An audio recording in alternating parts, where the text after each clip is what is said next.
وزیر اعظم پر اعتماد ہیں، کیا مولانا فضل الرحمان بھی اتنے ہی پر اعتماد ہیں؟ سلیم صافی صاحب ہمارے ساتھ موجود ہیں۔ صافی صاحب بہت شکریہ، وزیر اعظم آج صحافیوں سے ملے، بڑے پر اعتماد ہیں۔ مولانا سے آپ ملے، آپ کہہ رہے ہیں وہ بھی بڑے پر اعتماد ہیں۔ مولانا کے اعتماد کی کیا وجہ ہے؟ وزیر اعظم کہہ رہے ہیں کہ کچھ کمیونیکیٹ ہی نہیں کر رہے، وہ پیپلز پارٹی کو کچھ کہتے ہیں، دوسری جماعتوں کو کچھ کہتے ہیں، نون لیگ کو کچھ اور کہتے ہیں مولانا۔ ایک تو پتہ نہیں یہ مولانا کے ساتھ میرے ملنے کی یا بلکہ ایک صحافی کی ایک پولیٹیشین سے ملنے کی خبر کیسے بن جاتی ہے۔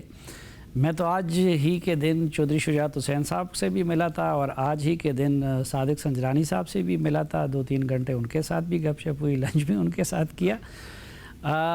یہ بات البتہ میں خود بھی سمجھ سے میری بالاتر ہے کہ مولانا فضل الرحمان صاحب اتنے زیادہ پر اعتماد اور اپنی کامیابی کے لیے ان کو یقین کیوں ہے، یعنی یہ حقیقت یہ ہے کہ میں ان کے ساتھ ان میٹنگز میں سمجھنے کی کوشش کرتا رہا لیکن میں سمجھ نہیں پایا۔ ہاں ایک بات تو ہے کہ لگتا اب یہی ہے کہ انہوں نے اس دن کے لیے اور اس موقع کے لیے تیاریاں مہینوں سے کی ہوئی ہیں، یعنی انہوں نے اپنے ورکرز کو بھی موٹیویٹ کیا ہے اس دن کے لیے اور پھر پارٹی کے لیول پہ بھی انہوں نے خوب تیاریاں کی ہیں۔ مثلا انہوں نے یہ کہ اگر ڈسٹرکٹ امیر گرفتار ہو جائے تو پھر کون لیڈ کرے گا، وہ گرفتار ہو جائے تو پھر کون کرے گا، 7-8 ٹیئرز تک انہوں نے یہ تیاری کی ہے۔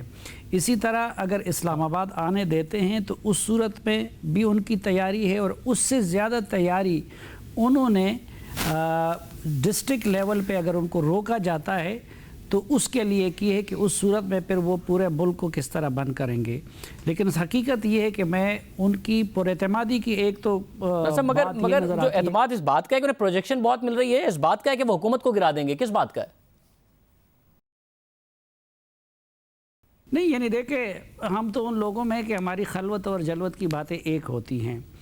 مولانا کے ساتھ ایک تو یہ جو مذہبی کارڈ کا معاملہ ہے تو میں نے ان سے خلوت میں بھی عرض کیا اور جلوت میں کہ مولانا آپ اس کو استعمال نہ کریں، کیونکہ مولانا صاحب نے ایک خطرناک کام یہ کیا ہے کہ جو پچھلے سال کے دوران انہوں نے یہ میڈین مارچ کے دوران یا باقی دوروں کے دوران اپنے ورکر اور سپورٹر کو موٹیویٹ کیا ہے مذہبی بنیادوں پہ، اور اب وہ جن نعروں کے ساتھ سامنے آئے ہیں یا جن مطالبات کے ساتھ وہ خالص پولیٹیکل ہیں۔ مثلا جب ہم جیسے لوگ بھی ان سے کہتے ہیں تو وہ کہتے ہیں کہ میرے تو مطالبات سارے سیاسی ہیں، تو یہ تو ایک مولانا کی اس لحاظ سے اسٹریٹجی یعنی حیران کن بھی ہے اور کچھ حوالوں سے خطرناک بھی ہیں۔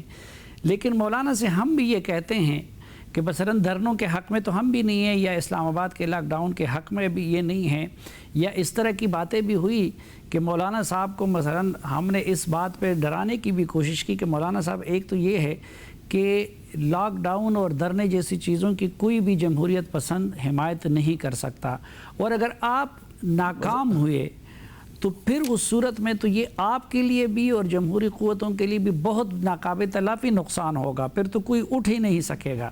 لیکن مولانا صاحب اس صورتحال کے بارے میں وہ یہ کہتے ہیں کہ نہیں، میں تو اس صورت کے بارے میں سوچتا ہی نہیں ہوں اور نہ میں حتمی کامیاب ہوں۔ ساتھ موجود تھے، مولانا پر اعتماد ہیں۔ پروگرام کے آخر میں ذکر ہو جائے، کل پولیو کا عالمی دن ہے، اپنے بچوں کو ضرور پولیو کے قطرے پلوائیے۔ افغانستان اور پاکستان واحد 2 ممالک ہیں جہاں اب پولیو کا وائرس موجود ہے۔ علماء میں اتفاق ہے، ڈاکٹرز میں اتفاق ہے کہ یہ ویکسین آپ کو اپنے بچوں کو ضرور پلوانی چاہیے۔ اللہ حافظ۔